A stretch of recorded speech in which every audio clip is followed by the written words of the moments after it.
quelques mots pour parler de ce que c'est que cette communication. Je vous ai dit tout à l'heure que ça ne s'exprimait pas avec des mots humains, hein, que ça se passait en amont des mots humains, et puis qu'ensuite, dans un second temps, on pouvait le traduire en mots humains. Cette communication, c'est le fruit d'un... Enfin, elle existe, cette potentialité, elle existe en chacun de nous. Hein, et chacune qui est assis dans cette salle ce soir, et les personnes qui sont dans la rue ou à l'autre bout de la planète, nous sommes tous capables de faire ça. Mais il faut réapprendre à le faire. Parce que nous n'avons pas développé cette compétence. C'est comme, bon, a priori, je suis capable de jouer au clair de la lune sur un piano, mais il va falloir que je m'entraîne pour le jouer d'une façon un petit peu agréable à l'oreille. Hein. C'est un petit peu la même idée. Nous avons cette compétence, mais nous ne savons plus le faire. Et non seulement nous ne savons plus le faire, alors que nous sommes nés avec, mais en plus, il s'est passé toutes sortes d'événements dans notre processus d'éducation, etc., qui nous ont dirigés vers la croyance que ça n'est pas possible de le faire. Donc évidemment, ça nous bloque. Puisque quand on croit que ça n'est pas possible, eh bien, on se met des bâtons dans les roues pour ne pas y arriver, en fait. Et puis, il y a une autre chose qui est bloquante et qui est quelque chose de très sérieux, c'est qu'on n'arrive pas à être au clair, à faire la différence entre notre imagination et une communication. Et bien souvent, eh bien, on va confondre un peu les deux, parce que cet univers intérieur, il est très glissant, il est très subtil, et pour pouvoir départager notre imagination d'une communication, eh bien, c'est pas facile. Ça demande vraiment un travail de précision, voilà. Donc cet outil, c'est quelque chose qui nous permet de refaire ce que j'ai fait là et de pouvoir faire la différence avec du rêve, avec un peu la méthode Coué, là je voudrais bien, donc je me fais croire que ça marche, etc. Alors comment je sais que c'est pas du rêve mais que ça correspond à une certaine réalité? Eh bien parce qu'il est possible de vérifier plein de choses. Et donc c'est ce que j'ai fait pendant des années, parce qu'au début, je crois qu'avec mon esprit scientifique, je voulais me prouver que ça n'était pas possible, parce que ça me dérangeait beaucoup de penser que les animaux étaient capables de s'exprimer, je dirais, d'une façon organisée, et que nous étions capables de capter ces informations qu'ils nous partageaient volontairement. Pourquoi ça me dérangeait? Eh bien parce que ça remet en cause tellement de choses dans notre relation aux animaux. Rendez-vous compte, il y a une intelligence dans les porcs que nous mangeons le matin avec les œufs au bacon, dans le bacon. Il y a une intelligence dans un moustique qu'on écrase du revers de la main. Il y a une sagesse chez cet animal. Il y a une bonne volonté chez les araignées. Il y a des chiens consolateurs. Il y a des animaux activement thérapeutes. Je vais vous raconter une petite histoire personnelle. Quand je vais chez mon ostéopathe est un monsieur que j'adore, que je connais depuis des années, eh bien, quand je m'allonge sur la table de soins, les chats arrivent. Et c'est toujours les deux mêmes, il doit avoir 7 ou 8 chats dans sa propriété, et qui vivent à l'extérieur, enfin qui rentrent, qui sortent. C'est toujours les deux mêmes, et les chats se mettent là où j'ai besoin des soins. Donc en fait, mon ostéopathe regarde travailler ses chats. Je paye l'ostéopathe. Et en lui disant surtout, vous achetez quelque chose pour vos chats, parce que c'est eux qui ont travaillé. Donc en fait, quand je vais chez mon ostéopathe, c'est une facilité parce que je pourrais très bien aller me faire soigner en catimini dans le jardin de mon ostéopathe. Vous comprenez le principe. Ce monsieur, il a des chats qui sont thérapeutes. Alors peut-être qu'ils ne sont pas intéressés par tous les patients qui passent dans le cabinet, mais surtout, il y a beaucoup de patients qui n'accepteraient pas cette idée. Combien d'entre nous sommes prêts à accepter que des animaux ont des compétences thérapeutiques? Pas tous, mais Nous non plus, les êtres humains, nous ne sommes pas tous thérapeutes.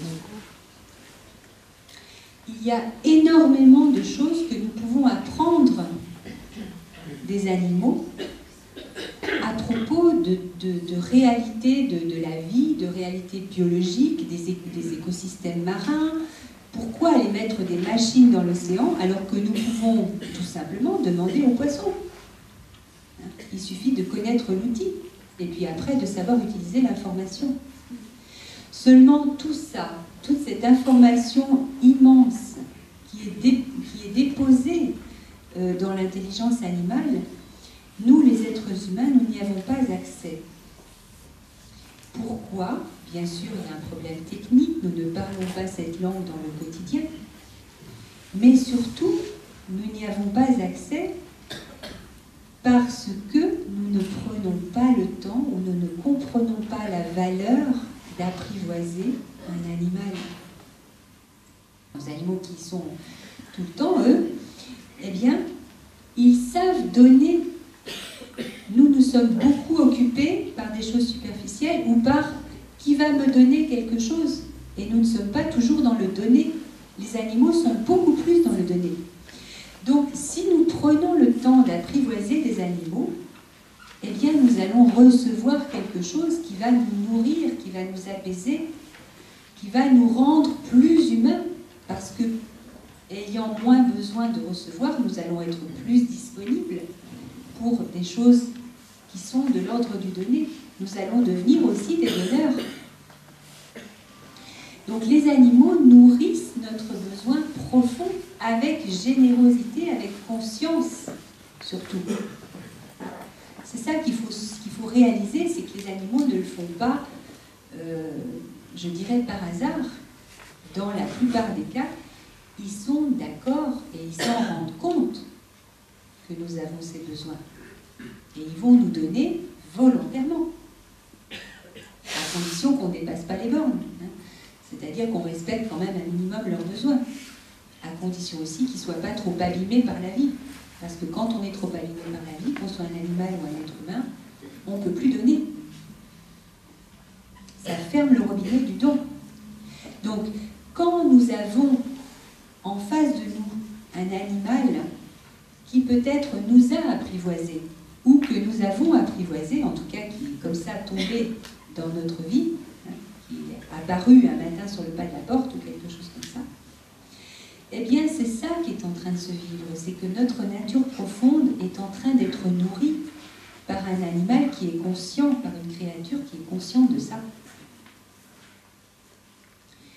Ça vaut donc la peine de s'intéresser à ce processus d'apprivoisement, parce qu'il nous emmène dans quelque chose d'essentiel pour notre vie. C'est beaucoup plus important que d'acheter une nouvelle voiture. Ça nous nourrit dans nos profondeurs. Les animaux, dans leur immense majorité, les animaux de compagnie, sont conscients de ça. Même si nous ne le reconnaissons pas toujours, ou même si nous le reconnaissons souvent quand ils sont morts. Parce que là, on a le manque et on se dit, tiens, voilà, il m'a apporté ça et ça. C'est dommage, on pourrait s'en rendre compte avant et en profiter pendant. Donc, voilà la valeur de l'apprivoisement. Et voilà le message peut-être du Petit Prince, et, enfin du livre Le Petit Prince, et le message du renard. On ne voit bien qu'avec le cœur, c'est-à-dire que c'est cet essentiel-là qui est celui du cœur, non pas du cœur émotionnel, mais du cœur de la conscience de ce qui se passe dans la profondeur de nos êtres.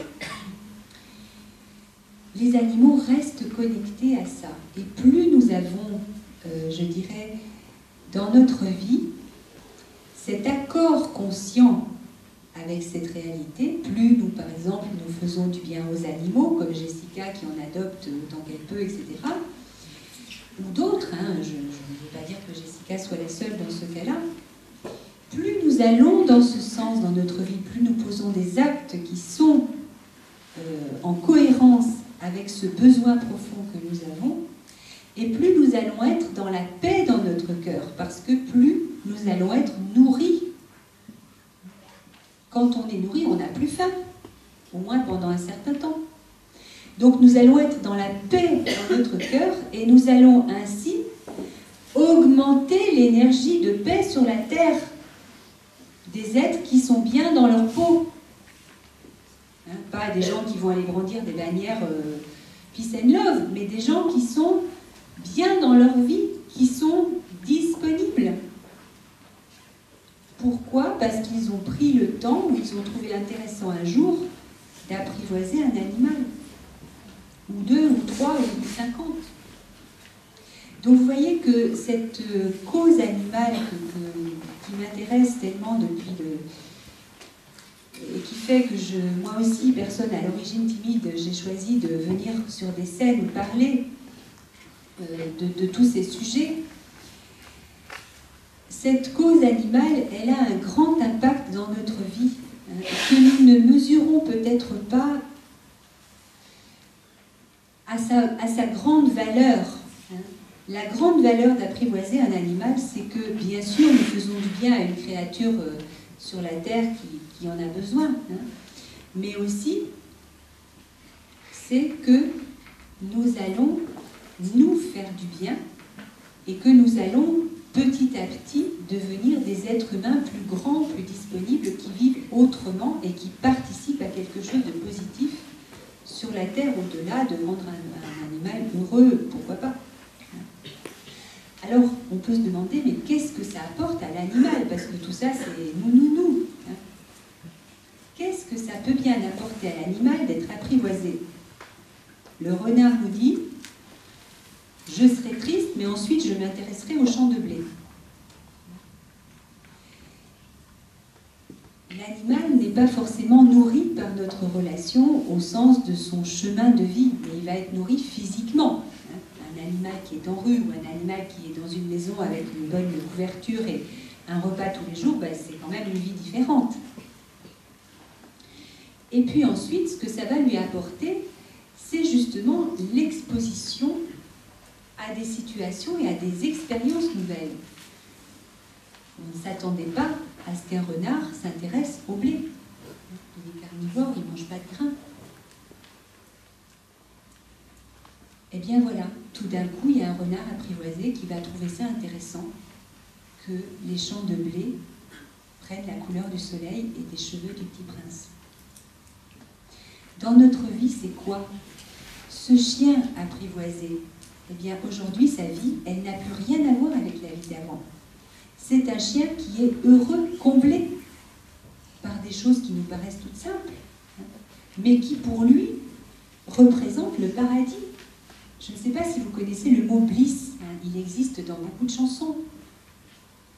Le mot bliss, c'est quelque chose de très fort, c'est plus fort que le paradis, c'est l'extase peut-être, quelque chose comme ça.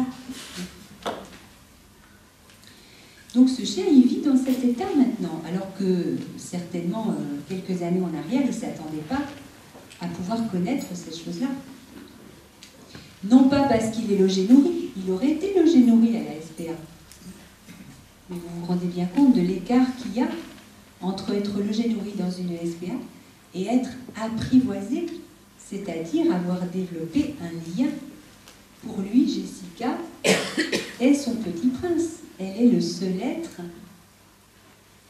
enfin, ou en tout cas le premier être qu'il a apprivoisé. Je ne veux pas exclure la maman, là. Fais attention maintenant. Peut-être la maman l'a apprivoisé avec une soupe. Donc voilà. En tout cas,